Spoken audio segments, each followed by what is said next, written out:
बिस्मिल्लाहिर्रहमानिर्रहीम। अस्सलाम वालेकुम स्टूडेंट्स। फोर्थ ईयर ये हम लोगों का लास्ट टॉपिक है। आप लोगों को जो सिलेबस दिया गया है आप वो निकाल के चेक कर लें।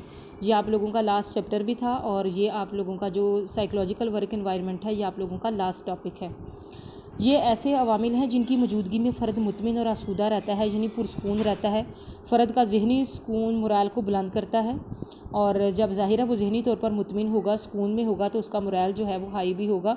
ज़हनी सुकून का बाइस बनने वाले नफसियाती अवामिल से हालात साजगार और माहौल जो है वो दोस्ताना रहता है। फ़र्द बहुत सारी परेशानियों और उलझनों से जो है वो बचा रहता है। चंद अहम नफसियाती जो अवामिल हैं, नफसियाती माहौलकार है, वो कुछ ऐसे है जैसे तहरीक, मोटिवेशन।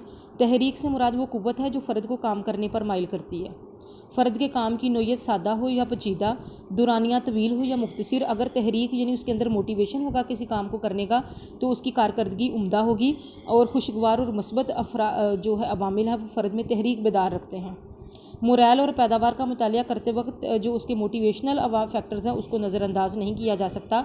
और जैसे इनामात हैं, बोनस है, शोहरत है, अजाफ़ी सहूलियात हैं, ये इंसान का मोरल जो है वो उसका मोटिवेशन लेवल हाई करती हैं। उसके बाद है इंतज़ामिया से खुशगवार तल्लुकात। कारकुन और इंतज़ामिया के तल्लुकात के में बेहतरी की वजह से काम का माहौल जो है वो पुरसकून रहता है। कारकुन इत्मीनान से अपने फ़राइज़ की अदायगी में लगे रहते हैं। इंतज़ामिया का रवैया नापसंदीदा हो तो इंतज़ामिया बेजा सख्ती या डांट डपट से काम ले तो कारकुन अदम इत्मीनान का शिकार हो जाता है और उसमें इस्तराब और बेचैनी पैदा होने लगती है। कारकुनों में इनकी इंतज़ामी मामलात में मुशावरत। इंतज़ामी फ़ैसलों पर अगर कारकुनों से मुशावरत की जाए तो इनमें इज़्ज़त नफ्स जो है वो बढ़ जाती है। वो ख़ुद को महज मशीन का पुर्जा समझने की बजाय एक बाइज़्ज़त और काबिल कदर जो है वो मखलूक समझते हैं। और इसी तरह से इंतज़ामी मामलात में मुशावरत या शिरकत से माहौलकार में जो है वो बेहतरी आती है। यानी अगर उनसे भी किसी मामले में राय ले ली जाए तो वो समझते हैं कि उनको अहमियत दी गई या उनकी बात की कोई राय की कोई अहमियत है, और अगर अहमियत ना दी जाए तो वो अपने आप को कमतर समझते हैं। तख्लीकी सलाहियतों का इजहार। किसी भी सनत में अगरचे मालकान या इंतज़ामिया ही तमाम फ़ैसले करती है, लेकिन कारकुनों की तख्लीकी सोच और तमीरी ख्यालात को भी मद्देनज़र रखना चाहिए। ऐसे अफराद जो मसनूआत को बेहतर बनाने में, डिज़ाइनिंग और पैकिंग करने में मतलब डिफरेंट चीज़ नुदरत पैदा करने के लिए बेहतरीन मशवरे दें, उनकी सिफारशात को अमल में डाला जाए ताकि उनकी हौसला अफजाई होती है। इसके साथ साथ इनकी तख्लीकी सलाहियतों के इजहार का भी मौका मिलता है, इन्हीं ज़ाती शनाख्त का भी मौका मिलता है। दूसरे कारकुन भी इनकी पैरवी में जो है वो अपनी सलाहियतों को जो है वो आजमा लेते हैं। उसके बाद इंसेंटिव है, तरगीबात। वो तमाम इनामात जो मेरात जो फ़र्द के किरदार में बेहतर तब्दीली लाने के लिए इस्तेमाल होते हैं उन्हीं तरगीबात कहलाती हैं। मुख्तलिफ़ अमूर के लिए मुख्तलिफ़ मौक़े पर कारकुनों को मुख्तलिफ़ तरगीबात दी जाती हैं। कारकुन ज़्यादा दिलजमी से काम करते हैं कि अगर हम ज़्यादा काम करेंगे तो हमें बोनस मिलेगी या छुट्टियाँ ज़्यादा मिलेंगी। इसके अलावा हौसला अफजाई उनकी करना, इसे इजाफ़ी सहूलत फराहम करना, बोनस में इजाफ़ा करना, ये सब तरगीबात के इंसेंटिव के ज़ुमरे में आता है कि जो शख्स दिल लगा के जितना अच्छा काम करेगा उसको उतना ही इंसेंटिव भी मिलेगा। Over time. मुकर्रर औकात के अलावा किया जाने वाला जो ज़ायद काम होता है वो ओवर टाइम कहलाता है। ओवर टाइम भी जो है वो इंसेंटिव का काम करता है। सनद में अमूमन कारकुन अपनी मर्ज़ी से ओवर टाइम पर राज़ी हो जाते हैं, लेकिन अगर कभी काम की ज़्यादती की वजह से ऑर्डर की जल्द अज जल्द तकमील के सबब किसी एमरजेंसी की सूरत में इंतज़ामिया की ज़रूरत के बायस ओवर टाइम की नौबत आ जाए तो भी तावन करते हैं। इस तरह वो ज़ायद आमदनी हासिल कर लेते हैं। तरक्की के मौक़े। कारकुनों को तरक्की के मौक़े दिए जाएँ तो हालात में बेहतरी आती है। मुख्तलिफ़ इदारे या सनतें तरक्की के लिए छोटे छोटे टारगेट, इम्तहानात या इंटरव्यू मुनक़िद करती रहती हैं। इनमें कामयाब होने वालों की तनख्वाह, मिराज या ग्रेड में इजाफ़ा होता है।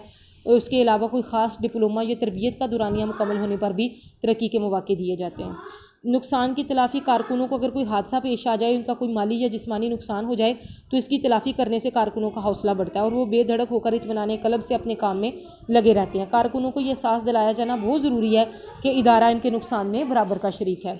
उसके बाद है बेजा पाबंदियों से गुरेज। कारकुनों को सनती माहौल में दिलचस्पी का सामान मुयसर हो तो इन पर नारवा पाबंदियाँ ना लगाई जाएँ तो इनकी कारगुजारी में इजाफ़ा होता है।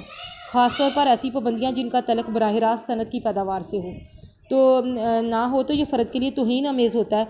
मसलन किसी मखसूस लिबास के पहनने पर पाबंदी लगाना, किसी ख़ास क्लब की रुकनीत से मना करना। ऐसा करने से कारकुन बददिल हो जाता है और इत्मीनान से अपने फ़राइज़ जो है वो अंजाम नहीं दे पाता। उसके बाद है बोरियत से आज़ादी। कारकुन जो है वो यकसानियत से उकता जाते हैं और जिससे यानी बोरियत होने लगती है। तहकीकात ने साबित किया कि ज़हीन और हसास लोग यकसानियत से जल्द उकता जाते हैं। बार बार एक जैसा काम करके वो खुद को मशीन समझने लगते हैं। ऐसे अफराद के शोबे या काम की नोयत में 2-4 हफ्तों बाद थोड़ी बहुत तब्दीली कर देनी चाहिए तो इनके काम में बेहतरी आती है। कारकुनों की हौसला अफजाई, इंतज़ामिया अगर कारकुनों की हौसला अफजाई करे, इन इंतज़ामी मामलात में शरीक करे, बेहतर कारकर्दगी पर इनाम दे, छोटी छोटी गलतियों से दरगुजर करे, तो कारकुनों की जो है वो हौसला शिकनी ना हो तो माहौल में बेहतरी पैदा होती है और इससे कारकुनों को सुकून कल्ब हासिल। उसके बाद है समाजी तकरीबात। आजर अगर हफ्तावार या माहाना ऐसी समाजी तकरीबात का अहतमाम करें, यानी जो मिल मालकान हैं या वो लोग ऐसी तकरीबात का अहतमाम करें जिसमें इंतज़ामिया और कारकुन दोनों को शिरकत का मौका मिले, तो यगानगत और हमआहंगी पैदा हो जाती है। और अगर कारकुनों को फैमिलीज में शिरकत का मौका दिया जाए तो उनकी और मज़ीद ज़हनी आसूदगी उनको हासिल होती है। उसके बाद खुसूसी स्टोर, बड़ी सनतों में कारकुनों को मौका दिया जाता है कि वो सनत में तैयार होने वाली मसनूआत जो हैं वो कम कीमत पर ख़रीद सकें।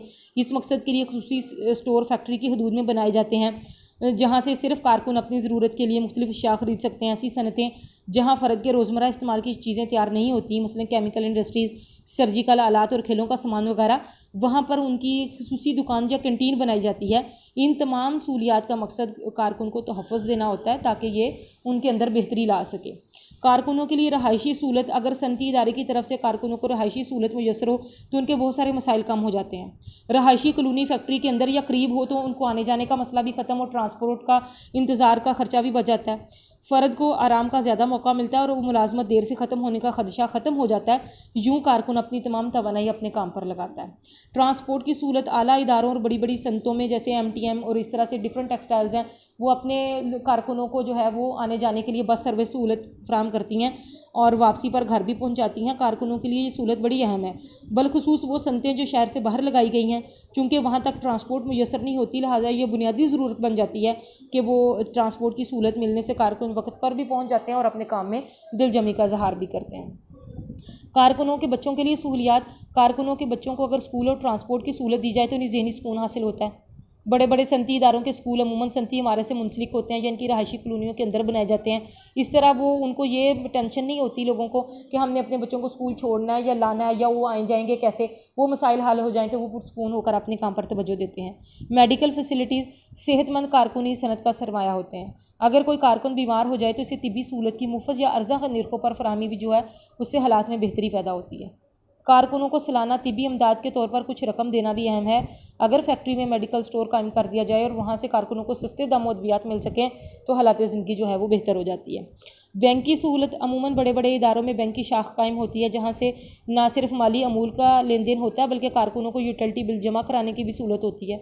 यूँ वो अपनी ज़हनी और जिस्मानी से तवानाई सनत की पैदावार बढ़ाने में सर्फ कर सकते हैं। कारकुनों के बच्चों की मुलाजमत, कारकुनों के बच्चों को इसी सनत में मुलाजमत में फोकियत दी जाए तो भी वो मुतमिन रहते हैं, ताकि उनके बच्चों में से किसी एक की मुलाजमत को अगर वो वफ़ात पा जाए तो उसको वहाँ पे जॉब बच्चों को मिल जाएगी और कारकुन अदम तहफ़्फ़ुज़ का शिकार नहीं होते।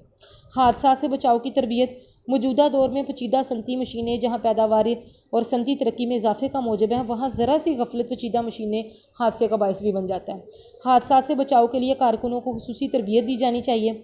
इन्हीं हर तरह के emergency alarm, fire brigade machine को हंगामी तौर पर रोकने और चलाने की जो है वो मुकम्मल तरबियत भी दी जाती है। इस तरह कारकुन को मामूली ख़राबियों से खुद ब खुद बच जाते हैं और बड़े बड़े हादसों का नुकसान जो है एहतमाल कम होता है। ज़मीनी हक़ाइक़, अगर हम अपने मुल्क के सनतकारों को सनत में ऐसे माहौल कार का मशवरा दें तो वो खौफज़दा हो जाते हैं। वो कारकुनों की सहूलत, आराम और इज़्ज़त नफ्स की बहाली पर कोई पैसा खर्च करने को तैयार नहीं। इन्हें यह खदशा होता है कि कारकुन ये तमाम मिरात और सहूलतें हासिल करके खुद सर हो जाएंगे और हमारे काबू में नहीं रहेंगे। हालांकि तमाम सनती माहिरीन इस बात पर मुतफ़िक़ हैं कि हालात कार की बेहतरी के लिए तजवीज़ किए गए तमाम तबई और नफसियाती अवामिल पर अमल करने के लिए जिस कदर रकम खर्च होती है, हालात कार बेहतरी पर कारकुनों की पैदावारी सलाहियत उससे ज़्यादा इजाफा करती है। उसमें जिस कदर रकम खर्च होती है और हालात बेहतर होने पर उतना ही सनत का माहौल खुशगवार रहता है। इन तमाम अवामल से सनत की पैदावारी सलाहियत में भी इजाफा होता है, जो सनतकार के लिए ज़ायद मुनाफे का भी बाइस बनता है। और इन दोनों तरीक़ों से आजर और अजीर यानी जो मिल मालकान है और जो कारकुन है वो दोनों अपनी अपनी जगह जो है तरक्की कर सकते हैं।